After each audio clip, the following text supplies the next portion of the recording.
ప్రియమైనటువంటి పరిశుద్ధులారా, మనం ఈ సందర్భంలో మరి బల్ల గూర్చి మనం చూద్దాం.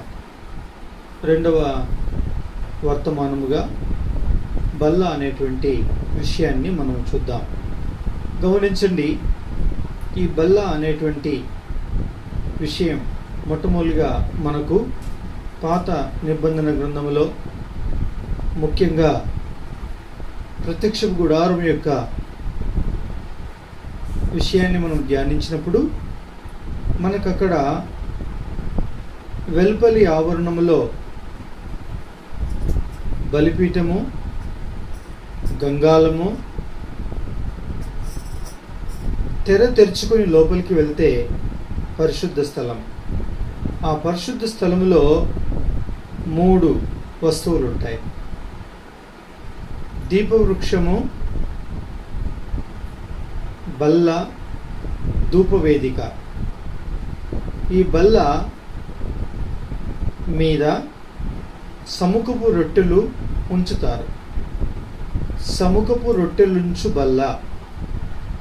అక్కడి నుండి మనకు బల్ల అక్కడ కనిపిస్తుంది మనకి. గమనించండి, ఈ బల్ల ముఖ్యంగా దేన్ని చూపిస్తుంది? ప్రభురాత్రి భోజనాన్ని చూపిస్తుంది.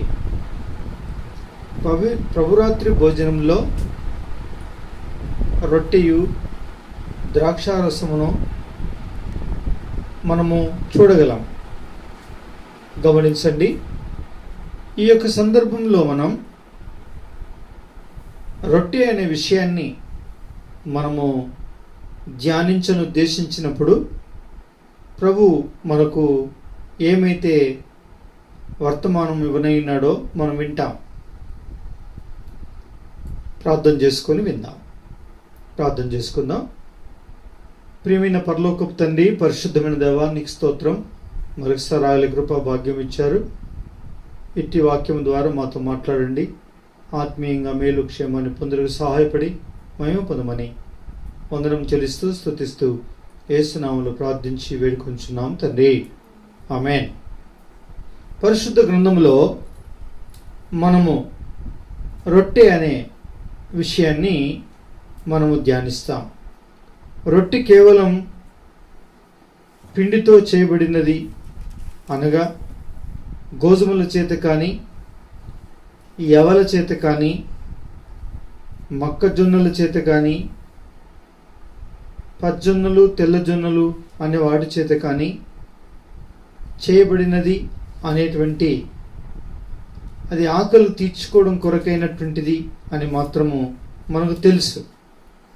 ఇది భౌతికంగా మనకు అర్థమైనటువంటి అర్థం ప్రియులారా. అయితే దేవుని యొక్క వాక్యంలో ఈ బల్ల దేని చూపిస్తుంది ఆధ్యాత్మికంగా? ఆ విషయాన్ని చూద్దాం.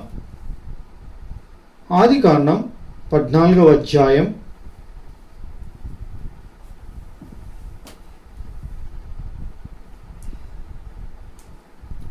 12వ వచనం నుంచి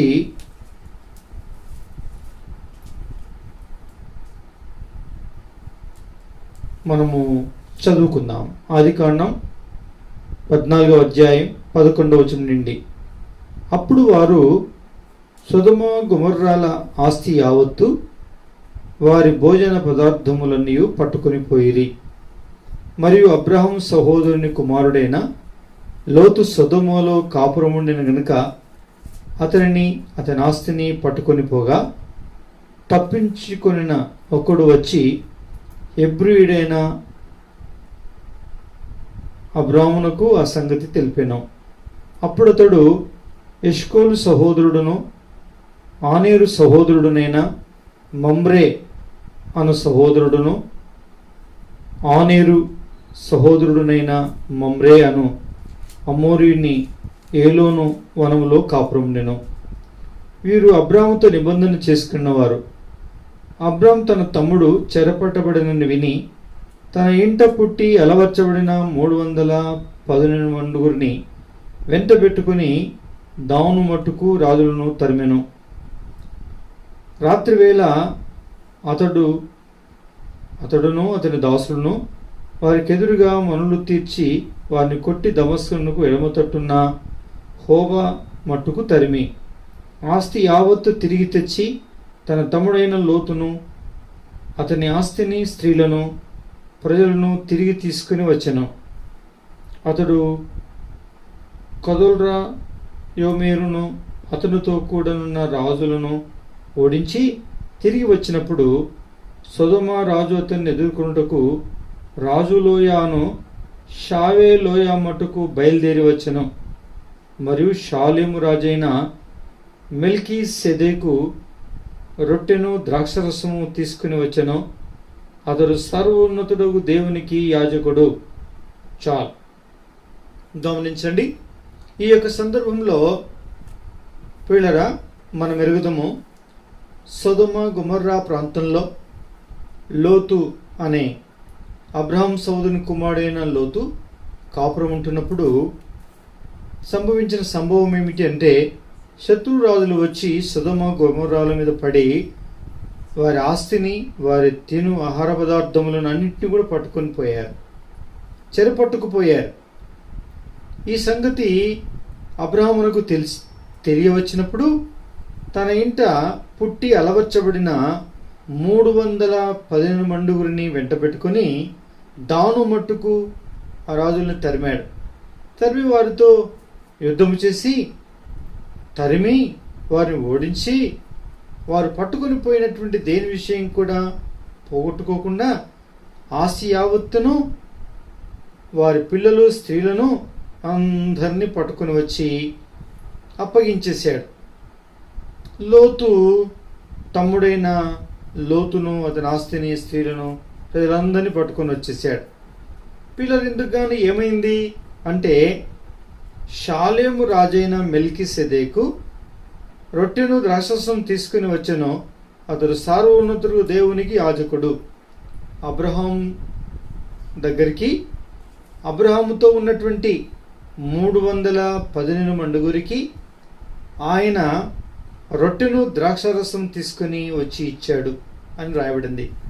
నా ప్రియమైనటువంటి వాళ్ళరా, ఎన్నెన్నో వర్తమానములు ఇందులో ఉండుట మనము గమనించగలం ధ్యానించను ఉద్దేశిస్తే.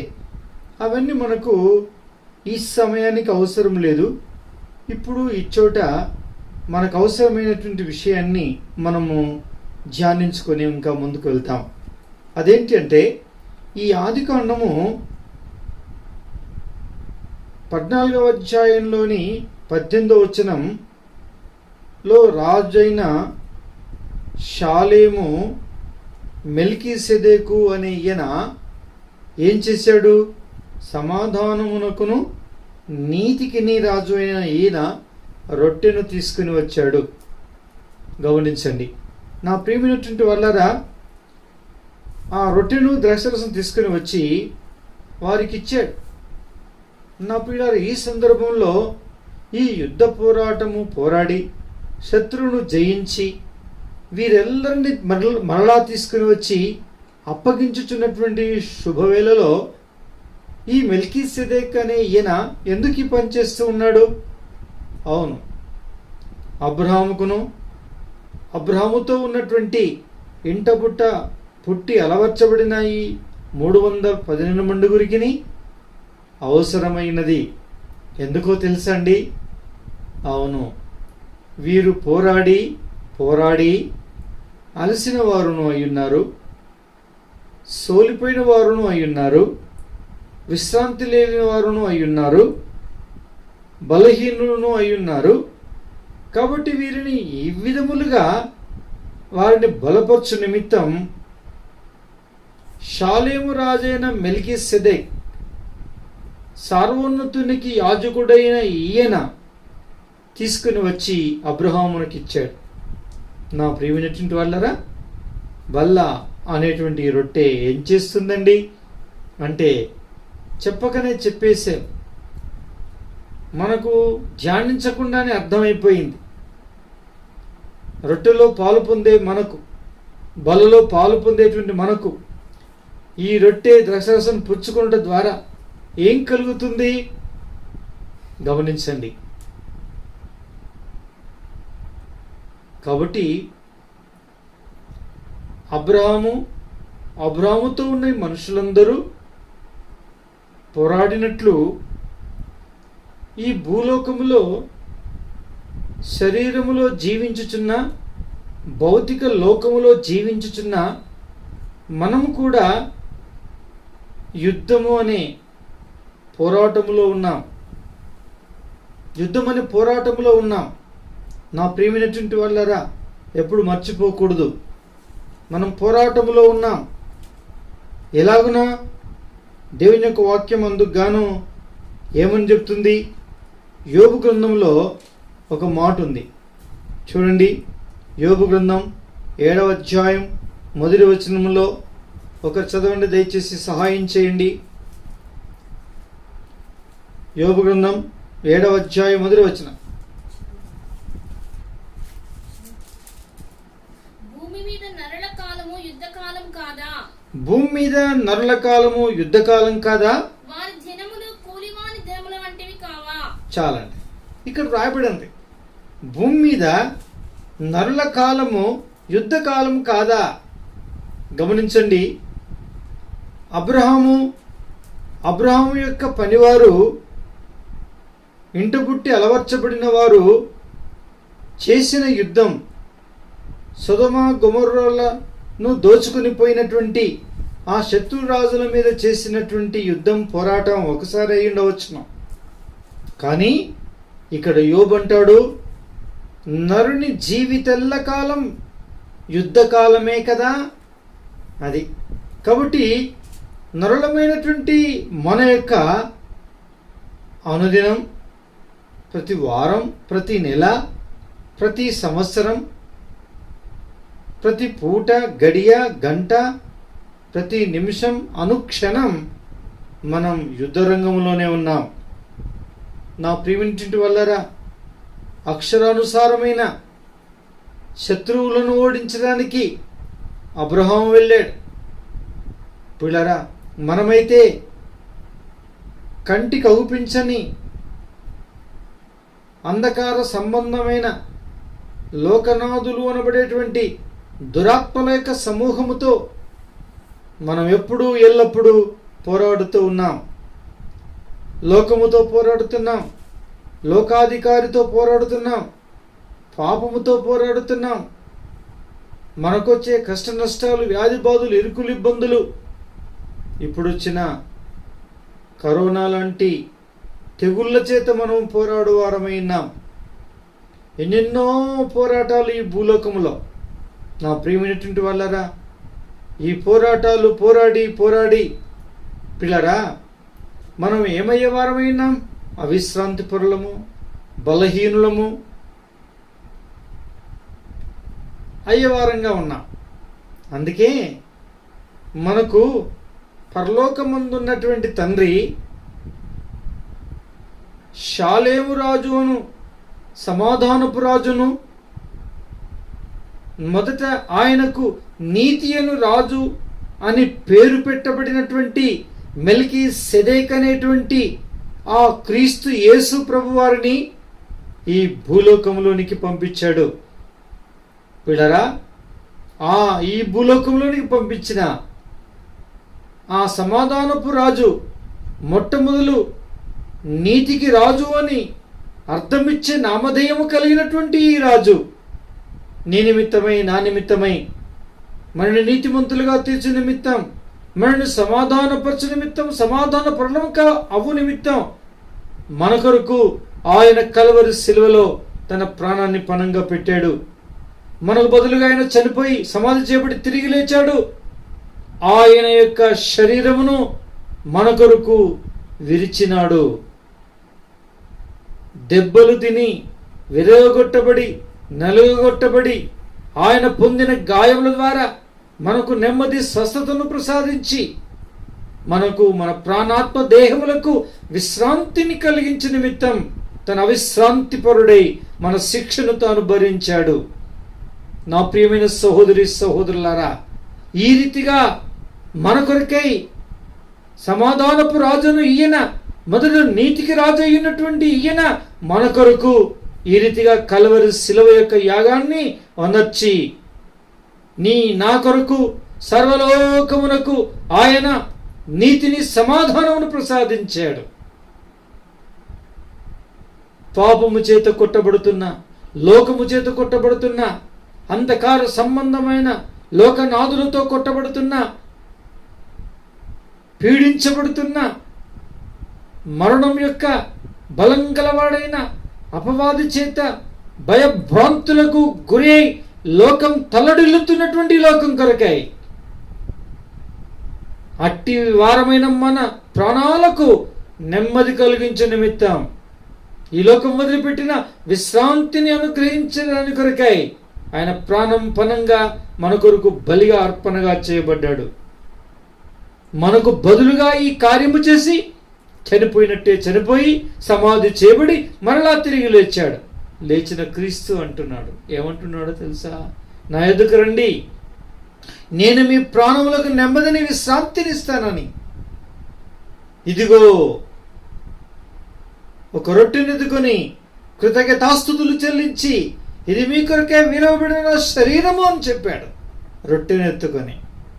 నా ప్రియమిటి వల్లరా, ఏ రొట్టెనైతే ఈ దినం మనం తింటున్నామో, ఏ రొట్టెనైతే విరుచుకొని మనం పంచుకుంటున్నామో, ఏ రక్తమైతే మనము త్రాగుతున్నామో పుచ్చుకుంటున్నామో, ఈ రొట్టె, ఈ ద్రాక్షరసం సాక్షాత్తు మన షాలేము రాజుది.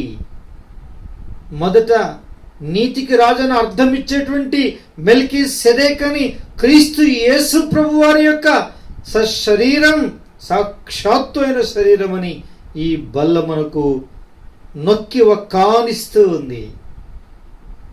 ఈ ధ్యాసతో ఎవరైతే పాలు పొందుతారో, ఎవరైతే ఇట్టి స్మారకం కలిగినటువంటి వారై స్మరించుచు ఈ భావన చేత పొందుతారో, వారికి నిజముగా వారి ప్రాణాత్మ దేహములకు ఆయన మువ్విధములైనటువంటి శక్తిని, బలాన్ని ప్రసాదించి వారిని బలపరచువాడైనాడు. నా ప్రియ సహోదరి సహోదరులారా, అందుకే దైవజనులు, ముఖ్యంగా భక్సింగ్ గారు ఉత్తర భారతదేశం ఆ ప్రాంతానికి ట్రైన్ ప్రయాణంలో హోలీ కాన్వికేషన్ కొరకు, పరిశుద్ధ సమాజ కోడికల కొరకు ఆయన వెళ్ళినప్పుడు, ఒక్కోసారి వెళ్ళినప్పుడైనా వచ్చినప్పుడైనా, ఏ విధంగా ఆదివారం ఒకవేళ ట్రైన్ ప్రయాణంలోనే వస్తే వారి దగ్గరుండే బన్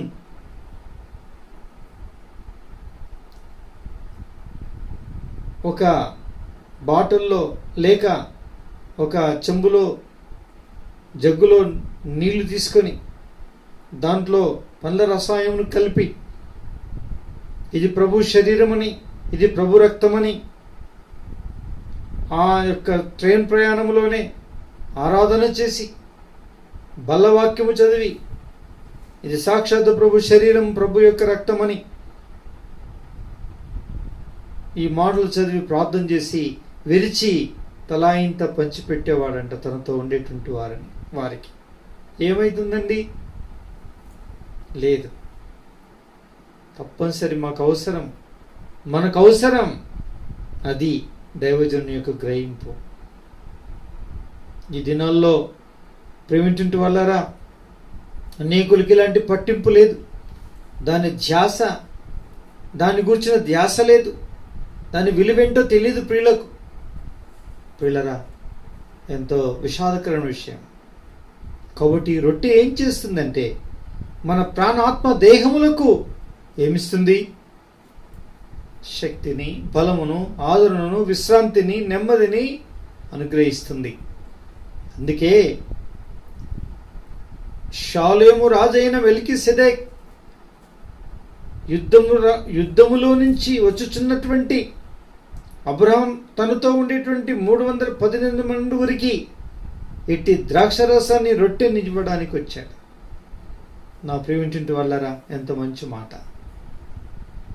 కాబట్టి పిల్లరా, ఇది మన ఆదికాండములో 14వ అధ్యాయంలో చూసేటువంటి అద్భుతమైనటువంటి భాగం.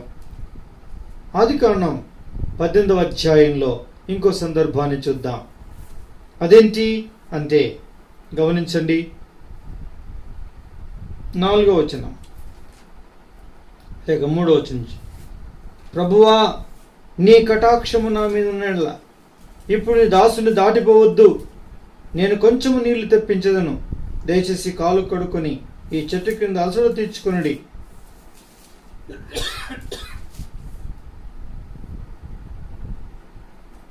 కొంచెం ఆహారము తెచ్చేదను. మీ ప్రాణమును బలపరుచుకునండి. తర్వాత మీరు వెళ్ళవచ్చును. ఇందు నిమిత్తము కదా మీ దాసుని యుద్ధకు వచ్చి తిరిగినను. వారు చెప్పినట్టు చేయమనగా అబ్రహాం గుడారములో ఉన్న షారా నదుకు త్వరగా వెళ్ళి, నీవు త్వరపడి 3 మానికల పిండిని తెచ్చి పిసికి రొట్టెలు చేయుము అని చెప్పాను.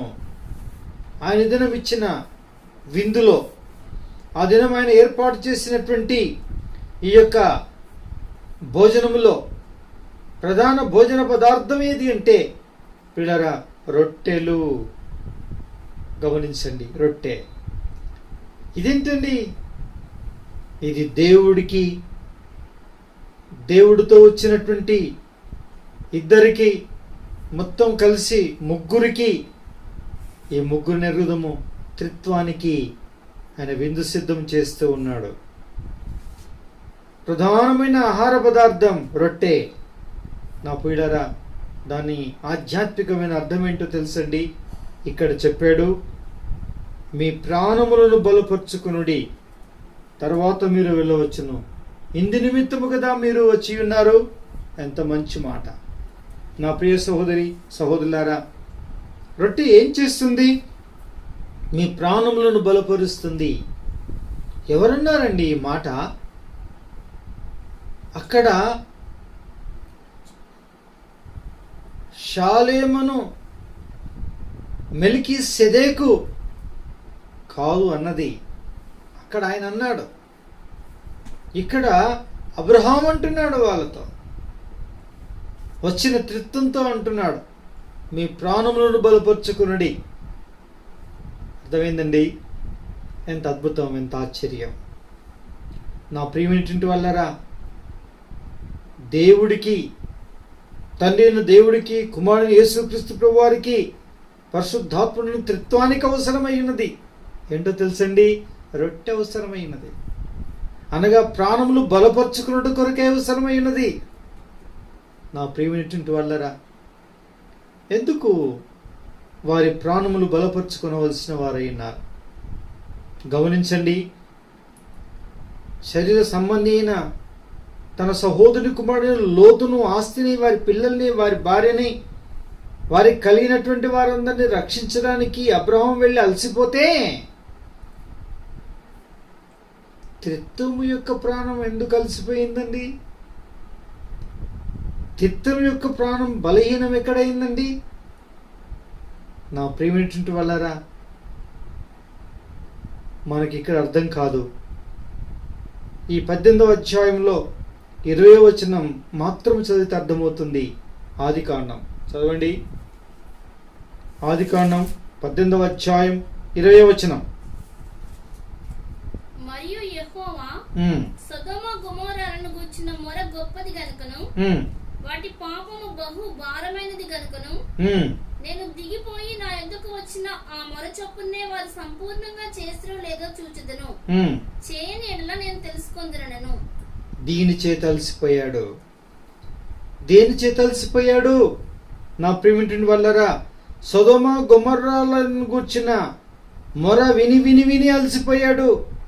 వాడి పాపముల యొక్క భయంకరమైనటువంటి, పెచ్చు పెరిగిపోయినటువంటి, బహుభారమైపోయినటువంటి సొదొమ గొమొర్రాల యొక్క పాపం విషయమై తన ప్రాణం అలసిపోయింది.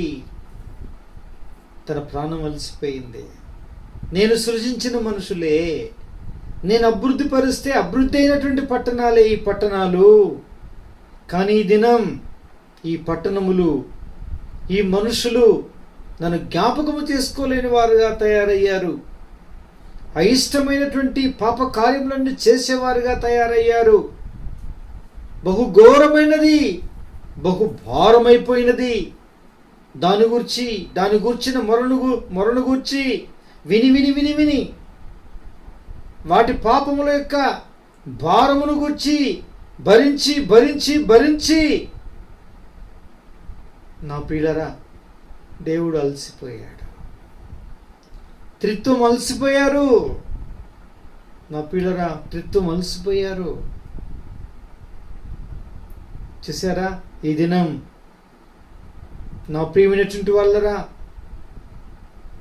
లోకములో పెచ్చు పెరిగిపోయినటువంటి పాపం విషయమై దేవుడు త్రిత్వం, పరలోకం విచారించి ఇటు పాపలోకములో జరుగు పాప కార్యాలు గూర్చి ఈ సృష్టి, ఈ భూమి, ఈ ఆకాశం, తన పేరు పెట్టబడిన జనాంగము చేసే ప్రార్థనలు విని విని మొరలు విని అలసిపోయాడు.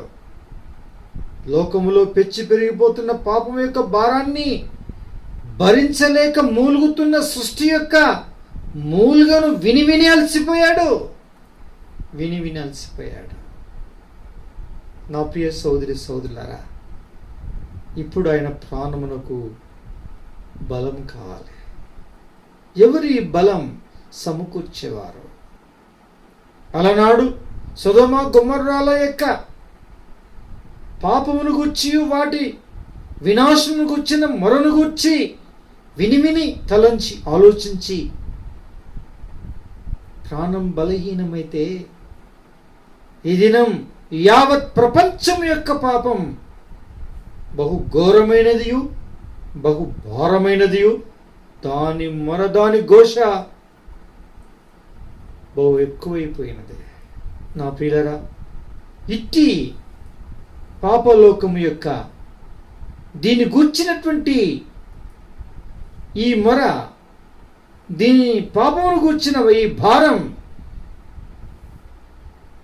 తలంచి యోచించి విని దేవుని ప్రాణం బలహీనమైతే బలపరిచేవారెవరు?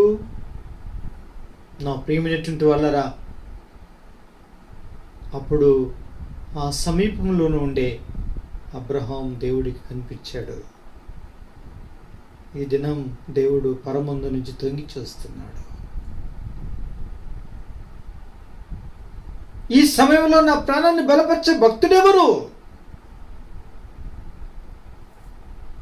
దాన్ని గూర్చిన మొరను పెట్టేవారెవరు? అది పాపం పెంచి పోషిస్తుంటే, భారం అధికమవుతూ ఉంటే, సృష్టి యావత్తు ఇందు విషయమే మూలిగి మొరపెడుతూ కేకలేస్తూ ఉంటే, దానితో సవ్వడిగా గొంతు కలిపి కేకలేసే భక్తుడెవరున్నారు ఇక్కడ అని దేవుడు చూసినప్పుడు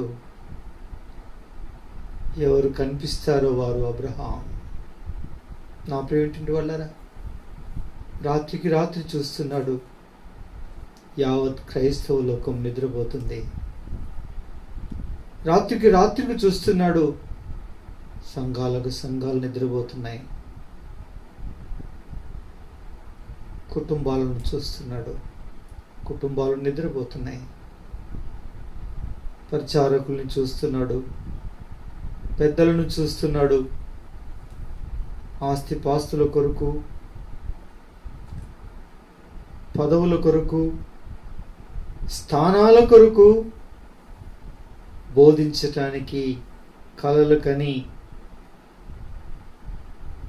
స్టేజీలెక్కి బోధ చేసే దాని కొరకు పెనుగులాడే వారిని చూస్తున్నాడు. ఏమిలను చూస్తున్నాడు.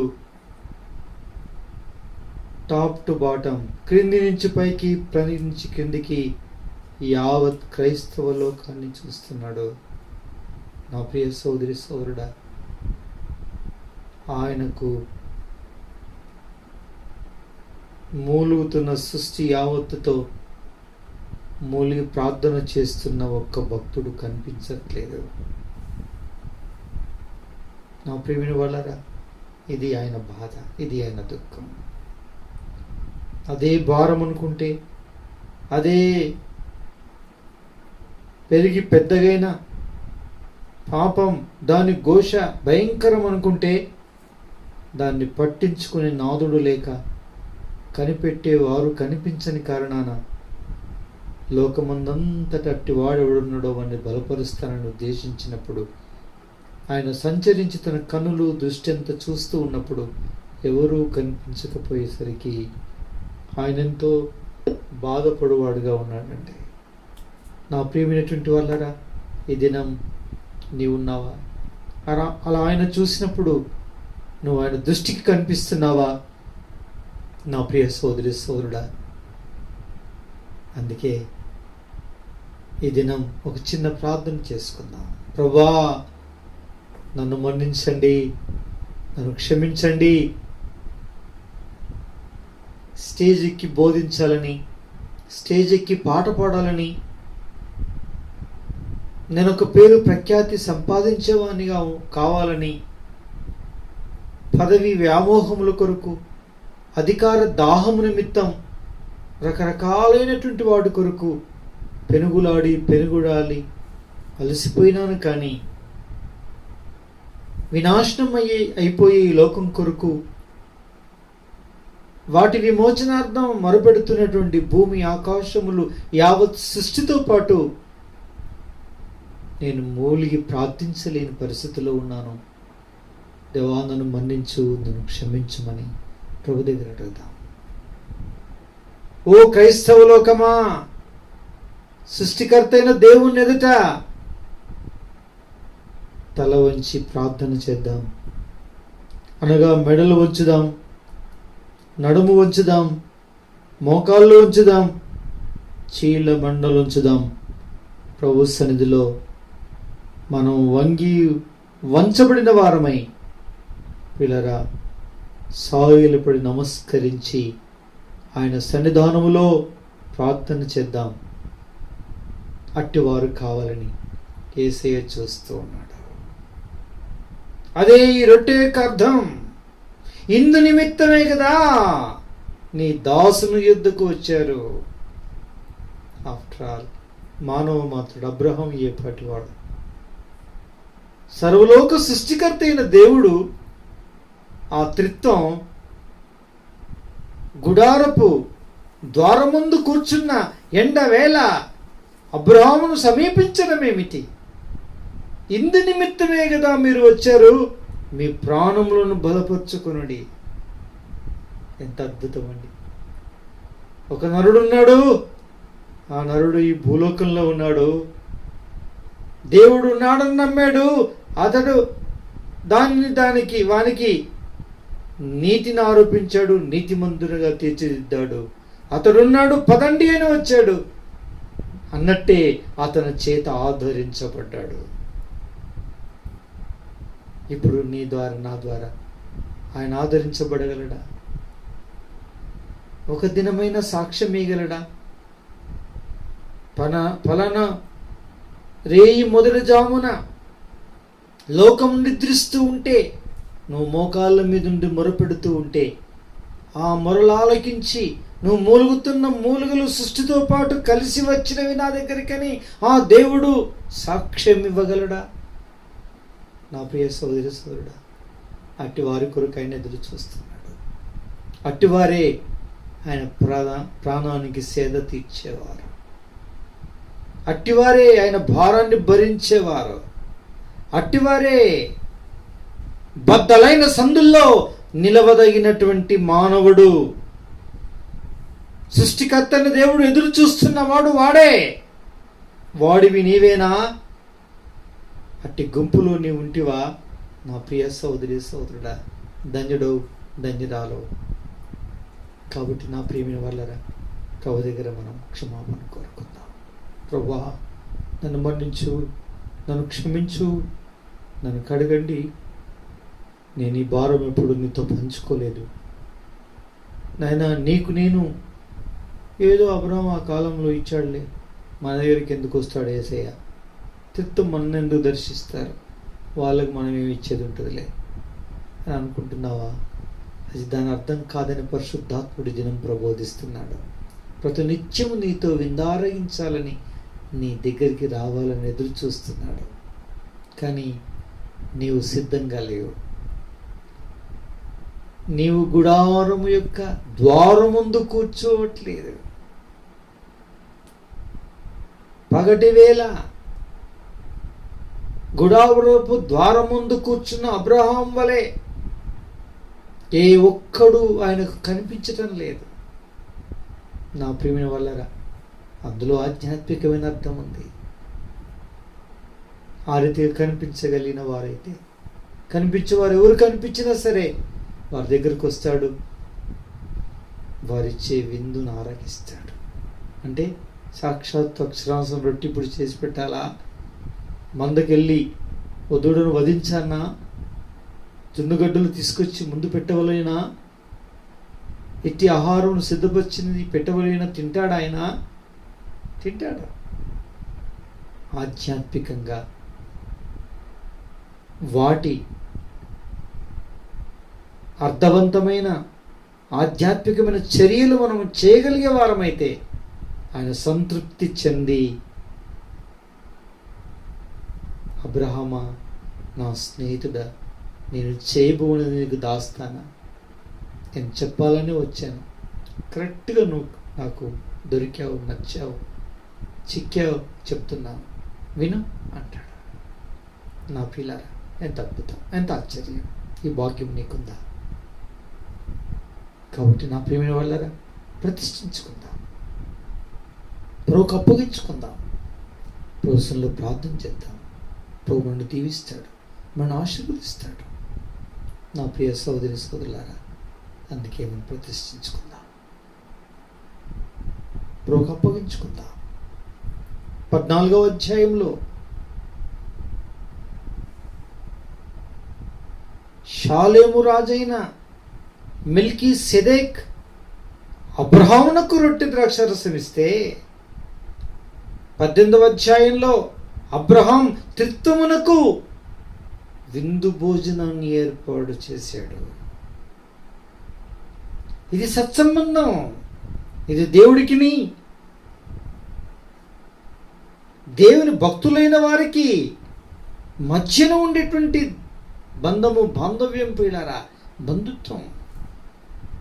ఈ అవినాభావ సంబంధ సహవాస బంధం ఇట్టిది ఆధ్యాత్మికమైనటువంటి బలముతో కూడినటువంటిది. నా ప్రియమైన వాళ్ళరా, అందుకే మనం ప్రతిష్ఠించుకుందాం, అప్పగించుకుందాం. దేవుడు మనల్ని దీవిస్తాడు, మనల్ని ఆశీర్వదిస్తాడు. అందుకే ఆయన ఇర్మియా గ్రంథం 6వ అధ్యాయం 10వ వచనంలో అంటాడు. ఇర్మియా గ్రంథం 6వ అధ్యాయం 10వ వచనంలో అంటాడు, ఏమంటాడంటే చూడండి, విందులని నేను ఎవరితో మాట్లాడేదను, ఎవరికి సాక్ష్యం ఇచ్చదను, వారు వినుటకు తమ మనసు సిద్ధపరచుకొనరు కనుక వినలేకపోయింది.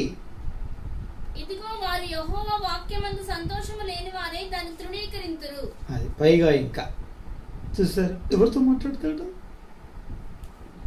మాట్లాడాడు. ఆయన సాక్ష్యం ఇవ్వడు. ఆయన తన బాధను చెప్పుకోలేడు. ఎందుకో తెలుసా? వినుటకు వారు సిద్ధంగా లేరు. పైగా యెహోవా వాక్కునందు ఏముందిలే, మన తెలియంది ఏముంది బైబిల్లో అనుకుంటుంది క్రైస్తవ లోకం. చెప్పొచ్చారులే, ఈయన పెద్దగా లోతుకెళ్ళి లోతైన మర్మాలంట. ఆయన బోధ తెలుసు, ఆయన బాధ తెలుసు, ఆయన బతుకు తెలుసువా అని కొట్టి పడేస్తూ ఉంటాం. ఆయన అవసరం లేదండి. దేవుని యొక్క వాక్యంలో సంతోషం ఉందా నీకు? దేవుడు బయలుపరుస్తాడు. వాక్యంలో సంతోషం లేదా? నీకైనా బయలుపరచాడు. నా ప్రియమిటి వల్లరా, ఇది ఆయన ఏత, ఇది ఆయన బాధ, ఇది ఆయన వేదన. విందులో నేను ఎవరితో మాట్లాడాలి? ఏ రాత్రి ఎవరి దగ్గరికి రావాలి? ఎవరికంట నా బాధ చెప్పుకోవాలి, నా వేదన చెప్పుకోవాలి, నా చింత యావత్తు చెప్పుకోవాలి? నేను ఎవరి దగ్గర ఈ యొక్క బాధను ఎల్లబోసుకోవాలి?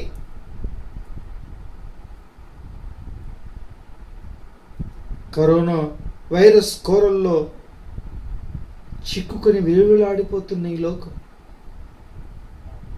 విలువలాడుతూ ఉంటే కోపము చూపుచుని వాత్సల్యను కనపరిచేటువంటి దేవుడు యోచిస్తూ ఉన్నాడు. పిల్లరా, మాట్లాడాలని, సంభాషించాలని, దీని పరిష్కారమును ఇచ్చిన విషయం వివరించాలని చూస్తూ ఉన్నాడు. ఎవరితో మాట్లాడాలి? మనసు సిద్ధం లేదు ఎవరిది. యెహోవా వాక్యముందు సంతోషము లేదు. నా ప్రియ సోదరి సోదరుడు, ఆయన ఎవరితో పంచుకుంటాడు చెప్పండి? పంచుకోలేడు. ఇదొక బాధ. యెహెజ్కేలు గ్రంథం 22వ అధ్యాయం 30వ వచనం. యెహెజ్కేలు 22వ అధ్యాయం 30వ వచనం.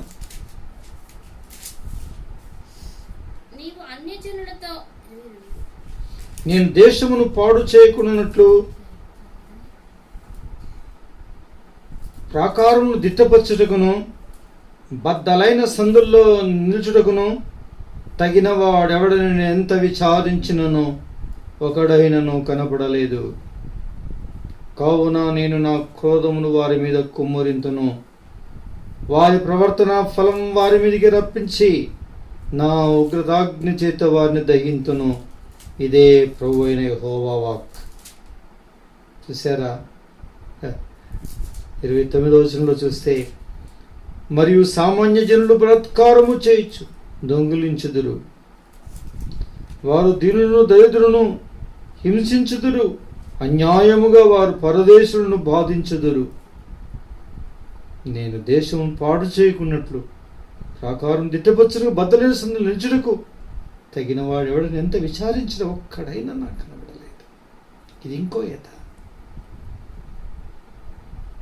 ప్రతి దేశానికి, ప్రతి ఖండానికి, ప్రతి రాష్ట్రానికి, ప్రతి ప్రదేశం ప్రాంతానికి, ప్రతి కుటుంబానికి, ప్రతి వ్యక్తికి బీటలు బారినవి. బీటలు బారిన ఈ సందుల్లో నిలవదగిన వాడెవడు?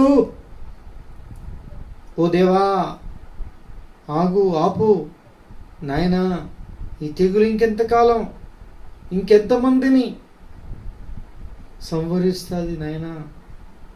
ఇది కొనసాగొద్దు. నేనిగో ఈ సందులో నిలబడుతున్నాను, దయచేసి నా మొరలాలకించు, నన్ను చూడు స్వామి అనదగిన వాడు ఎవడైనా ఉన్నాడా అని ఎంత విచారించినా యేసయ్యకు ఒక్కడు కనిపించట్లేదట. చూసారా? ఈ సందర్భంలో ఇట్టివారైనా కావాలి. ఆయన చెప్పదలిసింది చెప్తే వినడానికి సిద్ధమైన వాడు ఉండాలి. బద్దలైన పోయినటువంటి సందుల్లో నిలవదగిన వాడు కావాలి. లేకపోతే తన క్రోధం అలాగే కుమ్మరించి ఆయన వినాశనం చేస్తాడు. అదే ఘోరాతి ఘోరమైన పరిస్థితి. అదే సంభవిస్తుంది ఇప్పుడు. అందుకే ప్రభు క్షమాపణ కోరుకుందాం. ప్రభువా, నన్ను మన్నించు, నన్ను క్షమించండి. నన్ను మీరు అలా చూసినప్పుడు నేను కనిపించే కృపను దయచేయి స్వామి. నాయనా, కృపను దయచేయి. నేను ఈ రొట్టెను తిన్నప్పుడు, ఈ ద్రాక్షరసాన్ని త్రాగినప్పుడు, ఈ బల్లలో పాలు పొందినప్పుడు, నా తండ్రి, నీ చేత అలసిపోయినా సలిసిపోయినా బలహీనుడనైనా ఈ జీవిత కాలముని యుద్ధకాలంలో నానా రకాల పరిస్థితులు గుండా వెళ్ళేటువంటి నేను ఆదరించబడి, ధైర్యపరచబడి, బలపరచబడడం అని జరుగుతుంది. ప్రభువానికి స్తోత్రం. నువ్వు పొందిన గాయములు, దెబ్బల ద్వారా, మీరు కాచిన ప్రశస్త రక్తధారల చేత నన్ను నీతి జ్ఞాపకం చేసుకుంటున్నావు. కానీ మీరు అలసిన, మీరు మీ ప్రాణం సొమ్మసిలిన, మీ ప్రాణం బలహీనమైనటువంటి మీ ప్రాణాన్ని బలపరచడం నా తండ్రి నా దగ్గర మీరు కోరిన తగిన విందు నా దగ్గర లేదే. నా తండ్రి, నేను నీకు విందును ఏర్పాటు చేసే స్థాయిలో లేనే. నా తండ్రి, దాని అర్థం మీరు పంచుకున్నప్పుడు సిద్ధంగా లేను, మీరు మాట్లాడవచ్చినప్పుడు నేను నిద్రపోతునుగా సోమరిపోతుగా ఉన్నానే. సృష్టి యావత్తుతో నేను మూలుగుతూ మెలకు ఉండి ప్రార్థించలేకపోయానే నా ప్రభువా. అప్పుడు మాట్లాడుతాను అనుకున్నావు, నేను మెలకువ లేకుండా ఉన్నాను. ఐక విచారముల చేత, ధనమోసముల చేత, తిండి వలన మత్తు చేత నా తండ్రి,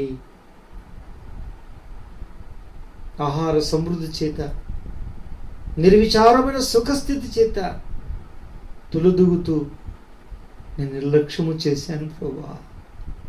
నన్ను మీరు క్షమించండి. బద్దలైన సందులో నిలవదగిన వాడని మీరు విచారిస్తున్నారు, కానీ నేను కనిపిస్తలేదు.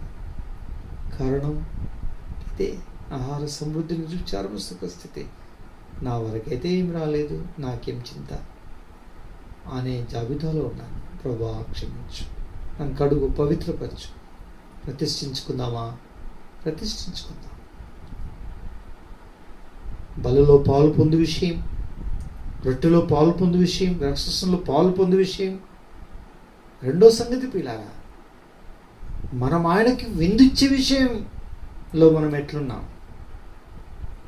ఆయన చెప్పను ఉద్దేశించి మన దగ్గరకు వచ్చినప్పుడు వినుడుకు మనసు సిద్ధము గలవారమై ఉన్నామా?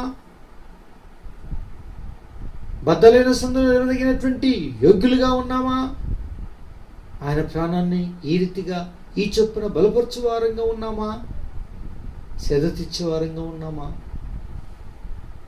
ఆయన పెయిన్ రిలీవర్స్గా, ఆయన బాధను తగ్గించేవారిగా, ఆయన భారాల్లో కొన్ని భారాలు భరించేటువంటి వారిగా, తన జతపని వారిగా ఉండగలుగుతున్నామా? పిల్లరా, అది ఆ రీతిగా పరీక్షించుకొని ప్రతిష్ఠించుకోవడమే మనం ఆయనకు విందివ్వడం. ఆయన వచ్చినప్పుడు సిద్ధంగా ఉండి వినడమే విందివ్వడం. ఆయన బద్దలైన సందులో నిలవమని సెలవిచ్చినప్పుడు విని ఆ రీతిగా నేనున్నాను, నన్ను పంపుమని యెషయా పలికినట్టు, పరమందు ప్రియకుమారుడు యేసుక్రీస్తు ప్రభు వారు పలికినట్టు పలకడమే ఆయనకు విందివ్వడం. నా పిల్లరా, ఇవ్వగలమా? ఇస్తున్నామా? ఎన్నడైనా, ఎప్పుడైనా, ఏ రాత్రైనా, ఏ పగలైనా నీతో మాట్లాడి ఫలానా ఇంటికి, ఫలానా వ్యక్తి దగ్గరికి, ఫలానా కుటుంబం దగ్గరికి, ఫలానా ప్రాంతానికి, వారి విషయమే నేను వేదన ఉంటున్నాను, బాధపడుతున్నాను, ఆ వ్యక్తి దగ్గరికి నువ్వు వెళ్ళు అని అంటే వెళ్ళగలుగుతున్నామా? అసలు అది స్వరం వింటున్నామా? అలా పంచుకోవడానికి ఎప్పుడైనా దగ్గరికి వచ్చాడా ప్రభు? అయితే ధన్యుడు, భాగ్యవంతుడు. అలా లేదా నా ప్రియమైన వాళ్ళరా? ఎంత విచారం. అందుకే క్షమాపణ కోరుకుందాం, ప్రతిష్ఠించుకుందాం, మోకరించండి, ప్రార్థన చేసుకుందాం, ఒక అప్పగించుకుందాం, ఒక్క మాట ప్రార్థన చేసుకుందాం. నా ప్రియమైనటువంటి వాళ్ళరా, ఒక్క నిమిషం కళ్ళు మూసుకోండి. తలవారు, ఆడవారు తల నిండుగా కొంగు వేసుకోండి, మగవారు కళ్ళు మూసుకొని తల వంచుకోండి. చిన్న ప్రార్థన చేసుకుందాం, ఒక అప్పగించుకుందాం. నా ప్రియమైనటువంటి వాళ్ళరా, ప్రియమైన పరలోకపు తండ్రి, పరిశుద్ధమైన దేవా, హృదయపూర్వకమైన స్తోత్రములతో రాగలి కృపా భాగ్యం ఇచ్చారు. ఎంత అద్భుతమైనటువంటి మాటలు మాకు ఇచ్చారు. షాలేము రాజైన మెల్కీసెదెక్ అబ్రహామునికి ఇచ్చాడు. 18వ అధ్యాయంలో అబ్రహాం త్రిత్వానికి ఇచ్చాడు విందు. ఎంత అద్భుతం, ఎంత ఆశ్చర్యం. దానిలో ఉండే మర్మమంతా తెలియజేశారు.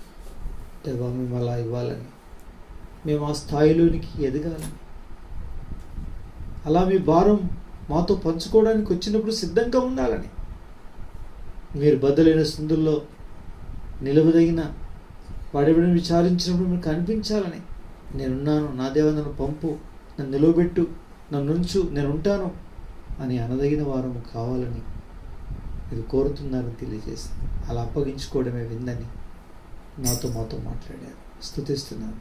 సమస్త మహిమ ప్రభావాలు మీకు ఆరోపిస్తూ కొనియాడుతూ ఇట్టి ఇచ్చిన వర్తమానాన్ని ఇట్టి మాటలను ఆస్వాదించి దీవించమని హస్తగతం చేసుకుంటూ ఈ కృతజ్ఞతాస్తుతి ఆరాధన ప్రార్థన విజ్ఞాపన యేసు నామములో సమర్పిస్తున్నాం తండ్రి.